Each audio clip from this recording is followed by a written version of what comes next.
Hello kiddos and grown-ups and dog lovers of all ages. My name is Jean Alfieri. I am a volunteer at the Humane Society. I'm an author, speaker, dog lover, and I write about Zuggy the pug. So Zuggy is a rescue pug, and I have with me today Princess Zoe, who is another pug in our house, and she appears in Zuggy's books as well. Zoe, you want to come here? Zozo Bear, come here. Come on. That a girl. Come on. Right up here, sweet, sweet. She doesn't see real well. She's an older dog. We like vintage puppies. Oops, sorry about that. That is not appropriate. But we dressed her up for these readings, so let me get her. Sometimes she wears a tutu. Sometimes she's just goofy like this all the time. But when I'm able to, I try and get her dressed up because she's a princess after all. Her name is Princess Zoe. And we are going to read to you today one of our stories. We hope you enjoy it. This one is titled Bellyache Blues, and it came out last year. And so you can find us at the Pottoberfest. Hopefully it will be going on this year. We're going to have a new book to debut this year. It's called Adoption Day. That a girl. That's my girl. That's my sweet, sweet. Good girl. And so this one is about one of Zuggy's friends who doesn't feel well, and he doesn't want to give up their friendship, so I'll read about it and tell you how it is that he helps her out. What is going on here? Oh, the craziness. Oh, the craziness, huh? You gonna listen to the story, huh? Or are you just gonna be goofy? It's hard to tell what she's gonna do. So let's begin, and we'll try not to be too distracting over here. Okay, Zuggy the Pug, Bellyache Blues. There was barking all around. Are you eating this? Come on, I'm trying to read. Oh, for heaven's sakes. Okay, I'll take it off. Hold on. No, you can't eat it. You can't eat it. No. I know, it's just, welcome to life in our house. This is what sheltering and home will get you, right? You're a crazy dog. Yes, you're a crazy dog. Are you going to sit down and listen to the story? Huh? You like stories. I know. This isn't the one that you're in, I know, but it's okay. It's still a good one. Okay. And actually, Princess Zoe, if you're interested, she appears in Four on the Floor, so she's on another book. Okay. All right. Okay. Yes. Good girl. Good girl. Here we go.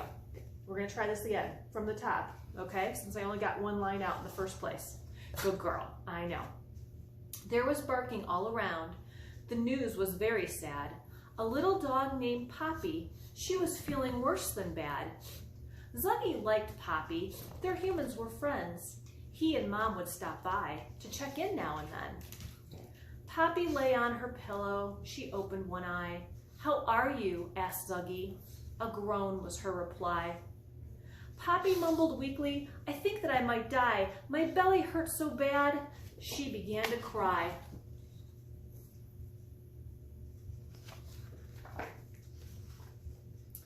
Zuggy wondered what to do. He wondered what to say. Poppy's friends were struggling. They didn't know the way. It was hard for everyone when she was feeling down, but those that prayed with her had always stuck around. Zuggy sat beside Poppy. Do you want to pray? Poppy laid down her head. No thanks, not today. Zuggy paced back and forth across the kitchen floor. Mom said her goodbyes and headed toward the door. We're leaving now, Poppy. Sorry, that was Princess Zoe walking into my camera stand. We're leaving now, Poppy, but we'll be back again soon. Feel better so you can be out chasing raccoons. Poppy loved chasing coons and birds, cats, and bunnies. Anything in the yard would get a run for its money. But since her last procedure, she was tired and weary. The meds tasted awful and made her feel dreary. There she is chasing the raccoons. Some friends had left her, but not Zuggy the pug. The next time she saw him, she'd give him a hug. Zuggy barked to the neighbors on their way back. He gave the update. She had another attack.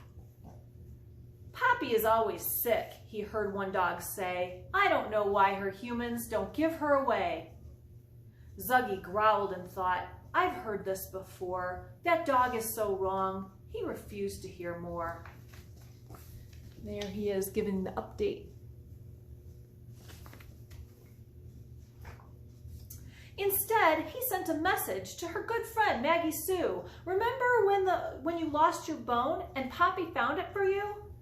Then, he said to Lenny, has her friendship not been true? Last year when you broke your paw, she stuck to you like glue. She didn't laugh or point or call you names like Peg. She stood by your side, even helped you lift your leg. Is that not the silliest?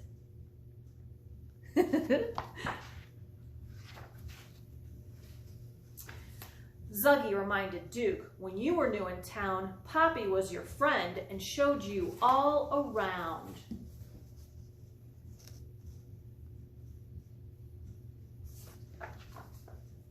Last, he turned to Pepper, and not so long ago, she defended you from your feathered foe. When that bird was mocking you and tweeting like a clown, Poppy snatched it from thin air and gobbled it right down. Even if she wasn't such a noble gal, Poppy's not doing well, and she needs a pal. We all have our stories, some happy, some blue, but God gives us friends to help us get through.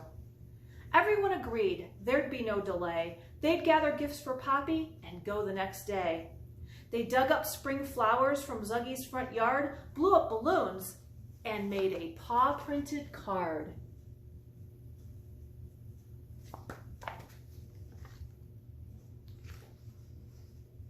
The dogs got together bright and early on Sunday. They marched straight to Poppy's, Zuggy leading the way. They were so excited, Zuggy tapped on the door, but no one answered. He tapped a couple times more. Uh-oh, where do you think Poppy is? She doesn't seem to be at home. Lenny peeked in the window, raised his head to full height. He scanned the front room. There was no one in sight. Duke started sniffing. It doesn't smell like they're here. Maggie Sue worried. Where could she be, the poor dear? There's Lenny and Duke looking in the house. Left behind on the lawn was a double skateboard.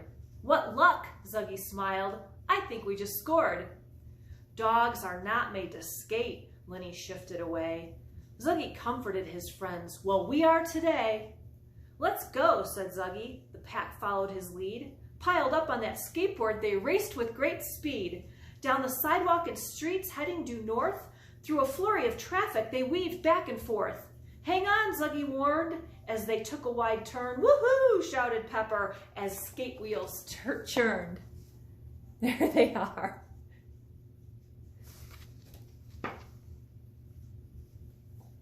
They arrived at the vet.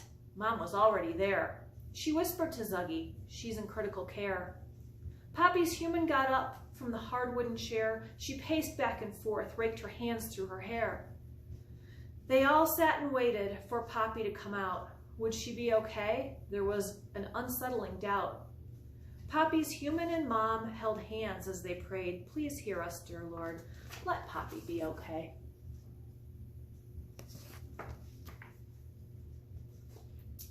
While no one was looking, Zuggy snuck down the hall. Psst, hey guys, over here, Lenny heard Zuggy call. Where are you going? Whispered Maggie Sue.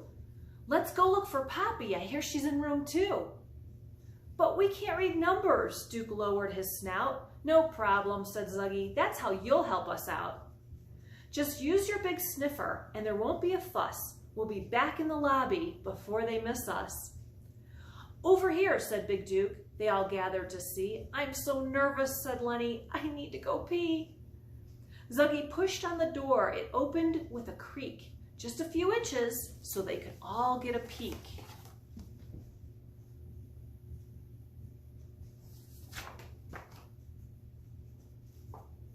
It was not Poppy's room, but a room full of kittens. They were zipping around like fast furry mittens. Close the door, Zuggy heard Lenny say. But it was too late. They were charging his way. The mountain of kittens bounded out of the room. They scampered down the hall. Meows echoed and boomed. What should we do? Said Duke over the noise. Zuggy called back to them. Quick, go find some toys.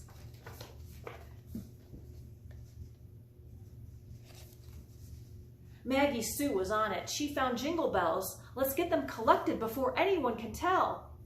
"Here, kitty, kitty," the dogs murmured and cooed. The kitties ignored them. They could really be rude. "Listen up, kitties," Zuggy started to speak.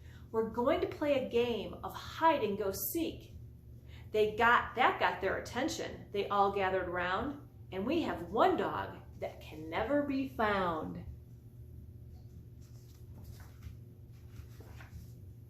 "Duke is our ringer," Zuggy said with a wink. "Now close all your eyes. He'll be gone in a blink."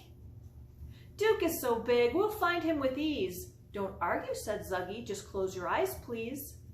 While they counted to 10, Zuggy pulled Duke aside. "Go back to their room. Find a good place to hide."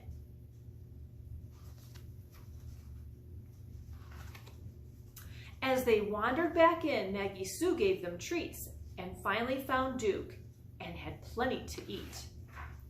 The dogs hustled out, the door shut tightly behind. They ran back to the lobby in just a nick of time. The door opened wide. To the vet they all swarmed. In his arms he held Poppy. She looked safe and warm. "What is this?" asked the vet. "You've got a fan club." He set Poppy down and gave her a rub. "She can go home now, but she's not out of the woods. She must take all her meds and rest up real good."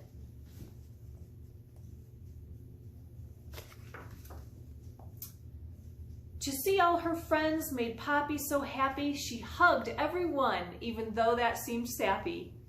"Thank you for being here. The gifts are nice too, but having you close makes me feel not so blue."